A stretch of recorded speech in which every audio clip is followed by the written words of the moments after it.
Good morning 7th class. हम science में जीवों में शोषण पार्ट पढ़ रहे थे हमारा। इसमें हम उच्च वचन में बाहर क्या निकालते हैं यहाँ तक देख लिया था। हमारा पॉइंट बच रहा है 10.5 अन्य जंतुओं में शोषण। अन्य जंतु किस प्रकार शोषण करते हैं, तो देखो 10.5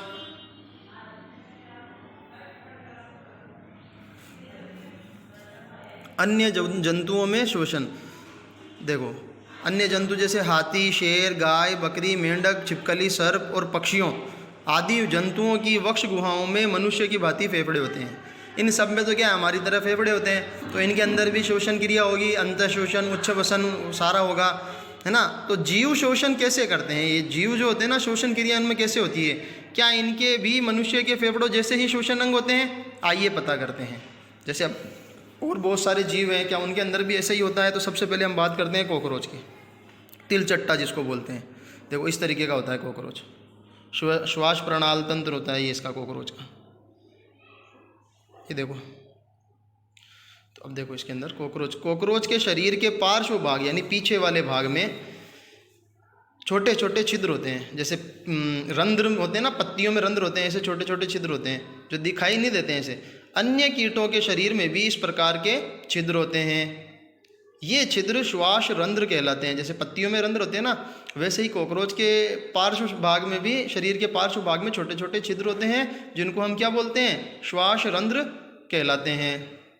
कीटों में गैस के विनिमय बोलते हैं आदान प्रदान को, यानी कोई गैस अंदर लेना और कोई गैस बाहर निकालना। जैसे यहाँ शोषण की बात कर रहे हैं, तो इसमें क्या होगा कि ऑक्सीजन अंदर जाएगी और कार्बन डाइऑक्साइड बाहर निकलेगी।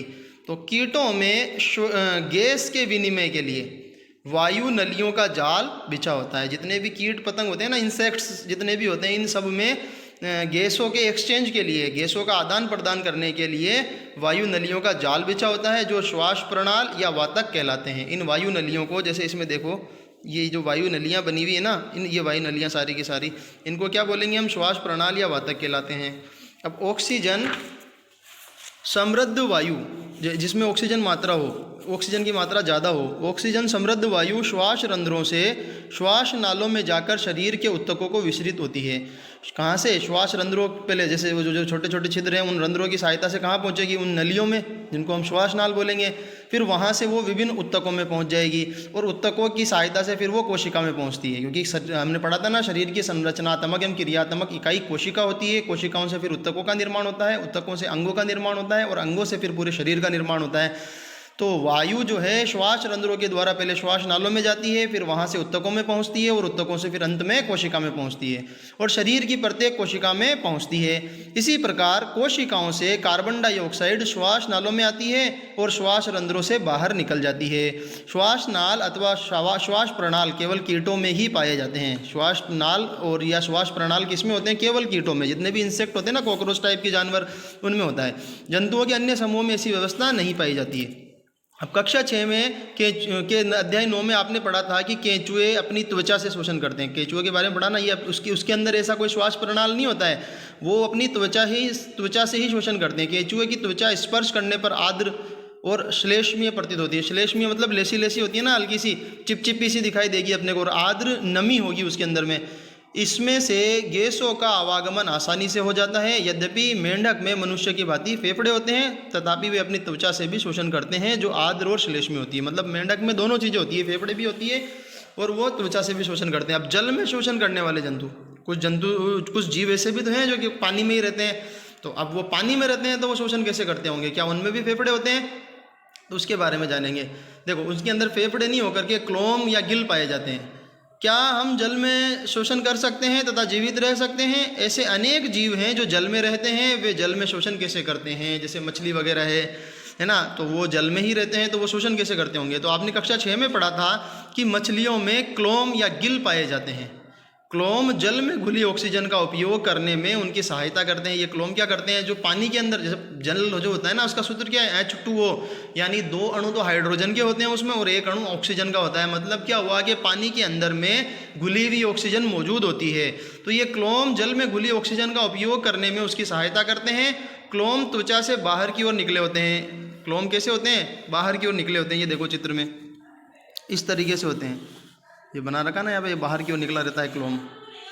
आप सोच रहे होंगे कि क्लोम किस प्रकार श्वास में सहायता करते हैं। तो क्लोम में रक्त वाहिनियों की संख्या अधिक होती है ना, रक्त को ले जाने वाली नलिकाएं जो गैस विनिमय में सहायता करती है, यानी गैसों के आदान प्रदान में सहायता करती है। इस प्रकार से जल में रहने वाले जीव शोषण करते हैं। क्या पादप भी शोषण करते हैं? तो बिल्कुल, हमने देखा ना कक्षा 6 में प्रकाश संश्लेषण की क्रिया के दौरान तो क्या करते हैं कि वो कार्बन डाइऑक्साइड लेते हैं और ऑक्सीजन निकालते हैं। लेकिन रात्रि के समय, इसीलिए पेड़ों के नीचे सोने के लिए मना करते हैं ना, क्योंकि रात्रि के समय पेड़ भी ऑक्सीजन यानी शोषण क्रिया में ऑक्सीजन लेते हैं और कार्बन डाइऑक्साइड छोड़ते हैं। तो देखो, अन्य जीवों की भांति पादप भी जीवित रहने के लिए शोषण करते हैं, जैसा कि आप कक्षा 6 में पढ़ चुके हैं। ये वायु से ऑक्सीजन अंदर ले लेते हैं और कार्बन डाइऑक्साइड को निर्मुक्त करते हैं, यानी छोड़ते हैं। इनकी कोशिकाओं में भी ऑक्सीजन का उपयोग अन्य जीवों की भांति ही ग्लूकोज के कार्बन डाइऑक्साइड और जल में विखंडन करने के लिए किया जाता है, जैसे वायवीय शोषण में पढ़ा ना हमने। पादप में प्रत्येक अंग वायु से स्वतंत्र रूप से ऑक्सीजन ग्रहण करके कार्बन डाइऑक्साइड को निर्मुक्त कर सकता है। जैसे प्रत्येक अंग का मतलब तना अलग से कर सकता है ना, जड़ें अलग से कर सकती है, पत्तियां अलग से कर सकती है, ऐसे। अध्याय 1 में आपने पढ़ा था कि पादप की पत्तियों में ऑक्सीजन और कार्बन डाइऑक्साइड के विनिमय के लिए सूक्ष्म छिद्र होते हैं, जिनको रंध्र कहते हैं। शुरुआत में पढ़ा ना, पहले ही पार्ट में, ऑक्सीजन और कार्बन डाइऑक्साइड का आदान प्रदान करने के लिए छोटे छोटे छेद होते हैं, जिनको हम रंध्र कहते हैं। पादप की अन्य सभी कोशिकाओं की भांति ही मूल कोशिकाओं को भी ऊर्जा उत्पन्न करने के लिए ऑक्सीजन की आवश्यकता होती है। बस ऊर्जा, इस पार्ट के शुरू में हमने पढ़ा कि ऑक्सीजन के शोषण की आवश्यकता क्यों है ऑक्सीजन के लिए, और ऑक्सीजन क्या करता है, ऊर्जा मुक्त करवाता है। मूल मृदा कणों के बीच के खाली स्थानों यानी वायु अवकाशों में उपस्थित वायु से ऑक्सीजन ले लेते हैं। अब मूल मृदा यानी जड़ें जो होती है, मिट्टी के कणों के बीच जो खाली स्थान होती है, खाली जगह होती है, जिनको हम वायु अवकाश बोलते हैं, इसमें उपस्थित वायु से ऑक्सीजन लेती है। क्या आप अनुमान लगा सकते हैं कि यदि किसी गमले के पौधे में बहुत अधिक पानी डाल दिया जाए तो क्या होगा? पौधा सूख जाएगा, क्योंकि वहाँ वायु अवकाश खत्म हो जाएंगे, तो पौधा शोषण क्रिया नहीं कर पाएगा, इस वजह से पौधा सूख जाएगा। इसी अध्याय में आपने पढ़ा कि शोषण एक महत्वपूर्ण जैविक प्रक्रम है। जैविक प्रक्रम का मतलब जीवित रहने के लिए अत्यावश्यक प्रक्रम। सभी जीवों को अपनी उत्तरजीविता हेतु आवश्यक ऊर्जा को प्राप्त करने के लिए शोषण करने की आवश्यकता होती है। जितने भी जीव हैं, उन सबको जीवित रहने के लिए जो आवश्यक ऊर्जा चाहिए वो बनाने के लिए या वो प्राप्त करने के लिए किसकी आवश्यकता होती है? शोषण की। ये देखो, मूल मृदा से वायु अवकाश अवशोषित करते हुए। अब इस ये पार्ट तो पूरा हो गया। इसके कुछ क्वेश्चन मैं अभी तुम्हें करवा रहा हूँ, कुछ क्वेश्चन हम कल करेंगे, फिर इस आपके अभ्यास प्रश्न करेंगे। तो देखो इसके क्वेश्चन आंसर। पहला प्रश्न है हमारे पास में, श्वास प्रणाल क्या है? श्वास प्रणाल क्या है? तो देखो, कीटों में गैसों के विनिमय के लिए वायु नलियों का, ये पूरा दिख रहा है ना, वायु नलियों हैं, ये वायु नलियों का जाल बिछा होता है। का यहाँ लिख देता हूँ, ये वायु नलियों हैं, वायु नलियों का जाल बिछा होता है, जो श्वास प्रणाल या वातक कहलाता है। ठीक है, श्वास प्रणाल या वातक कहलाता है। दूसरा प्रश्न देखो, क्या प्रश्न ये है कि क्या कॉकरोच यानी तिलचट्टा, घोंघे, मछली, केंचुए, यहाँ पे केंचुए दिख नहीं रहा है, यहाँ लिख लो,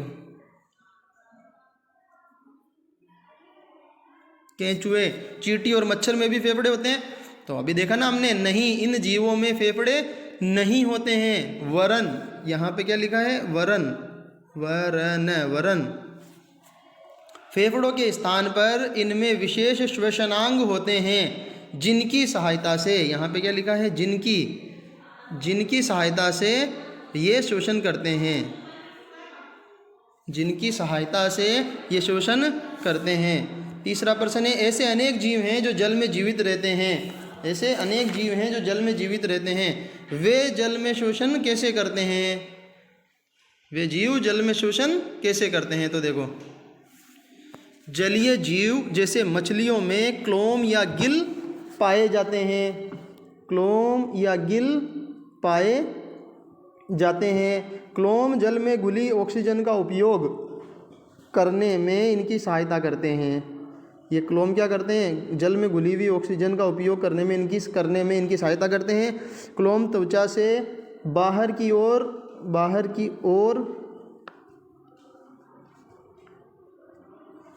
ओर निकले होते हैं। क्लोम में रक्त वाहिनियों की संख्या अधिक होती है, जो गैस विनिमय में सहायता करती है। अगला प्रश्न देखो, यदि किसी गमले के पौधे में बहुत अधिक पानी डाल दिया जाए तो क्या होगा? सूख जाएगा ना, अभी बताया था मैंने।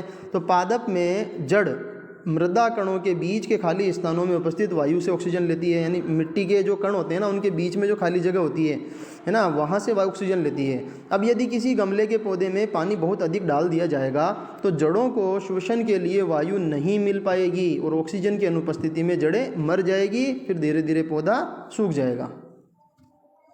छठा है कि निम्नलिखित जीवों में श्वसन क्रिया को संक्षेप में समझाइए। सबसे पहले है हमारे पास में कॉकरोच।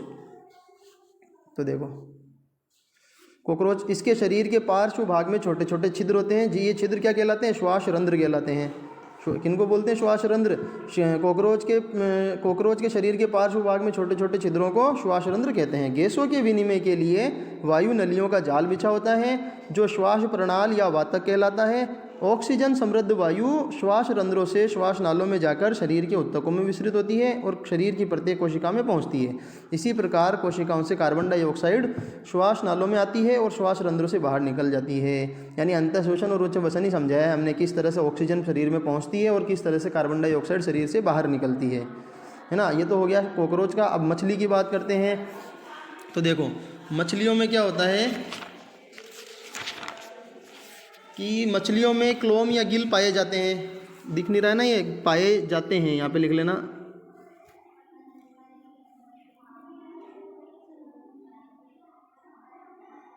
पाए जाते हैं, है ना। फिर क्लोम जल में घुली ऑक्सीजन का उपयोग करने में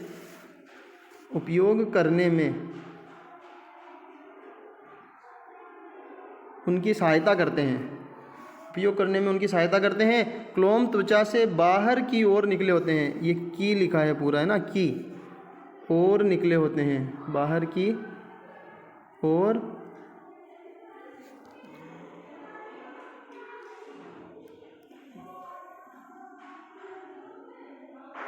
बाहर की ओर निकले होते हैं। क्लोम में रक्त वाहिनियों की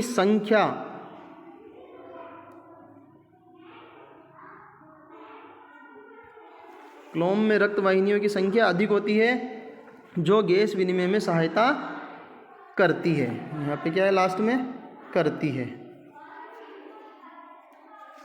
ठीक है, ये क्वेश्चन नोट करने हैं। ओके, इसके कुछ और क्वेश्चंस हैं जो मैं कल कराऊंगा। Thank you class.